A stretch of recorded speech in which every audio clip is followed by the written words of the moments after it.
for our sakes. The Lord made the world for our sakes. He didn't make it for everybody else. He made it for our sake.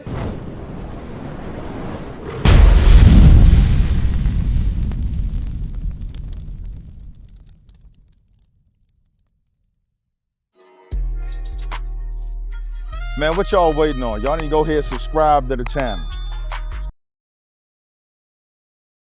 This is not a light thing.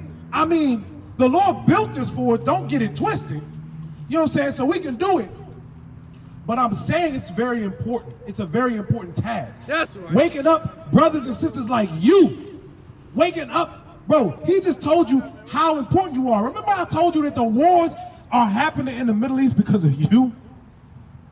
Remember I told you that. Read that.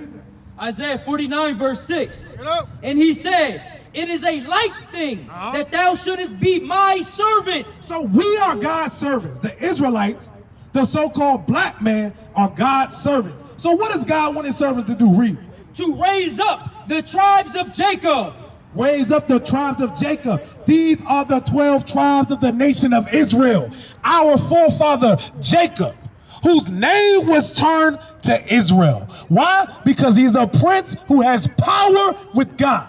That means that you got that same power, brother. You got that power to do this. Read. And to restore the preserved of Israel. To do what?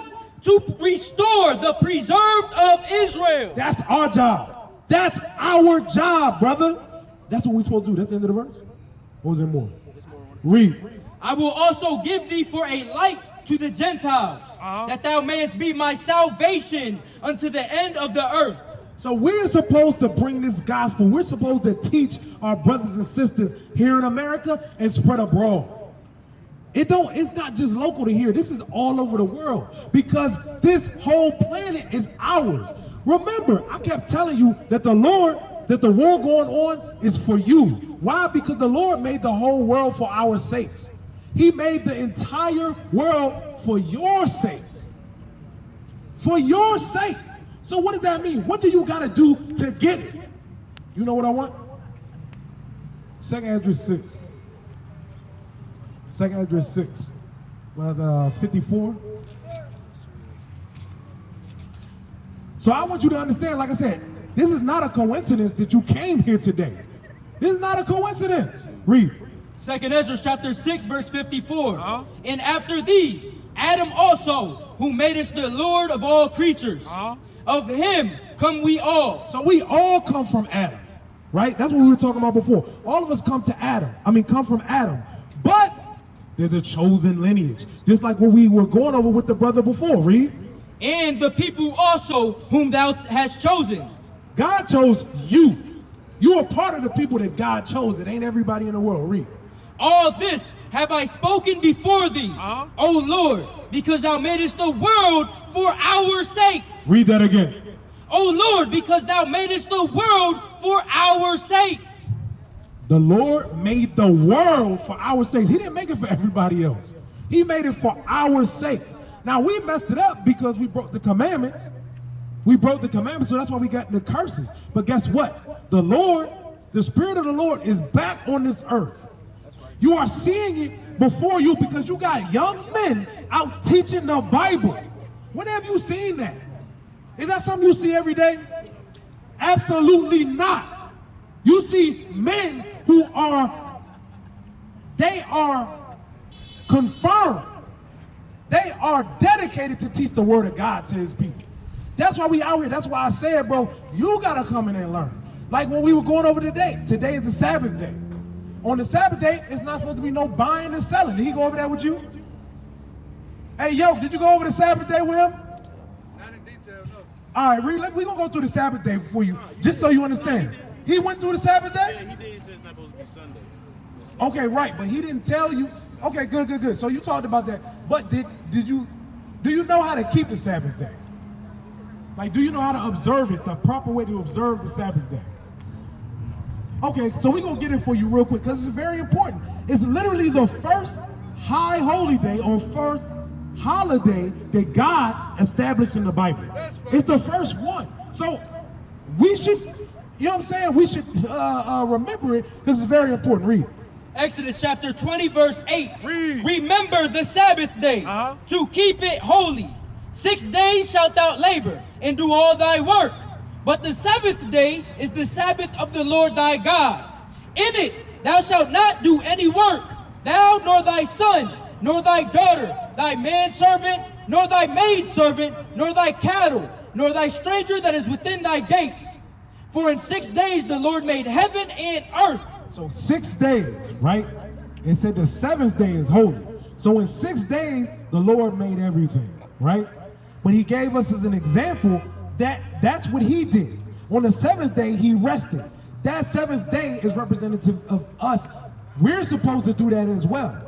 So, what's the first day of the week? So if you pull out your phone and open up your calendar, what's it going to show? Is it going to show Monday or another day? Sunday, because Sunday is the first day of the week. But remember, it just said that the Sabbath day is the seventh day of the week. So if you know, you pull out your calendar and it says Sunday is the first day of the week, something not adding up. Because the church told you Sunday is the holy day. Sunday is the Sabbath day that you're supposed to worship, right? That's a lie. That's another lie that was cast down by the Bible right in front of you. Right. Right? But it said we're not supposed to work. Read. And the sea and all that is in them. And he rested the seventh day. Where before the Lord blessed the Sabbath and hallowed it. The Lord blessed the Sabbath and hallowed it. That's why I was saying it's holy. It's literally the first high holy day, the first holiday that God ever made. We're supposed to remember it. Read the top of that again. Just read the first part. Read. For in 6 days the Lord made heaven and earth. Go to verse 8. Remember the Sabbath day to keep it holy. It said, remember the Sabbath day to keep it holy. So that's the context. One of the ways that you're supposed to keep the Sabbath holy is to not work. Okay? You're not supposed to work. We're not supposed to work today. You can work 6 days of the week, but today you're not supposed to work. Okay? That's what that's going into. So the other thing that you got to do on the Sabbath, you're not supposed to buy or sell on the Sabbath. You're not supposed to buy or sell. So you out here, you happen to see us because you out here getting gas, okay? But what you want to do is prepare in advance. If you know you have to drive somewhere on the Sabbath, you want to get the gas beforehand. I was thinking about that yesterday. You want to get the gas beforehand because we're not supposed to be buying and selling on this day. But listen, you didn't know any better, and that led you here. Read that. Nehemiah chapter 10 verse 31. Read. And if the people of the land bring ware or any victuals on the Sabbath day to sell. So ware, which is like merchandise, and victuals is food. So it said if anybody from the land, because this is when we were in our land, Israel, anybody bringing those things to be sold, whether it was merchandise or whether it was food, we weren't supposed to buy of it. Read. That we would not buy of them on the Sabbath day. So we wouldn't buy of it on the Sabbath day. Hey, what's going on, big bro? Hey, question, you know how to keep the Sabbath? Because we're going over the Sabbath. Because you know, we talking about this fake image of Christ. I saw you looking at it. But that is the closer to the real description of Christ. The real Jesus Christ, he kept the Sabbath day. So we should likewise keep the Sabbath day. So I'm going over with my brother here how to keep the Sabbath day. The Sabbath day is the first holiday that the Lord ever instituted. So it's important that we know how to keep it. So we've already gone over the fact that you're not supposed to work on the Sabbath. You got 6 other days to work. Today is the Sabbath day. The Sabbath day is from sundown on Friday to sundown on Saturday. That is the Sabbath day. The other thing that we're not supposed to do on the Sabbath is buy things. We're not supposed to buy or sell on the Sabbath day. We just read that. And we're about to get another one that we're not supposed to cook food on the Sabbath. Give me Exodus 16 and 23. Because remember I said you're supposed to prepare in advance. Cook on the Sabbath day. Okay? So, we already went over it. You're not supposed to work. There's no buying or selling. And we're not supposed to cook food on the Sabbath day. We're supposed to prepare in advance. Read. Exodus 35 verse 3. Ye shall kindle no fire throughout your habitations upon the Sabbath day. And Moses spake unto all the congregation of the children of Israel, saying, This is the thing which the Lord commanded, saying, Take ye from among you an office. All right, so verse 3 is the point that we wanted. We're not supposed to kindle a fire on the Sabbath day. That's what it's going into. It's not supposed to kindle a fire to cook, okay? It's not saying be cold and be shivering, you know what I'm saying, because it's the Sabbath. It's simply saying don't cook. Here's the most important thing. This is why I was telling you, you need to come to our school. Bro, you get a chance, you should come to our school. Our information is on the back of that flyer. You gotta come and deal with your brothers. You have to congregate. Give me that in Leviticus 23. You gotta congregate. Congregate is a holy, sacred assembly that's coming together. Across the earth, the prophets move. From city streets to distant lands, the message is the same. Israel must rise. Through every quest, every journey, the truth spreads. No border can contain it. No distance can silence it. Our nation lives in every moment. In joy, we celebrate marriages.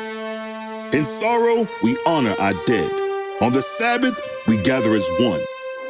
Families rejoicing together, bound by the commandments of God. Yet are we tried. From the stones in Kenya to the hatred in Montana, we endure as a soldier of the Lord. And still, the mission expands. On the airwaves, on the screens, in every nation under heaven, Israel's voice is heard. We build our communities. We raise our children in royalty. We restore what was broken. We clean what was defiled. We show the world who we are.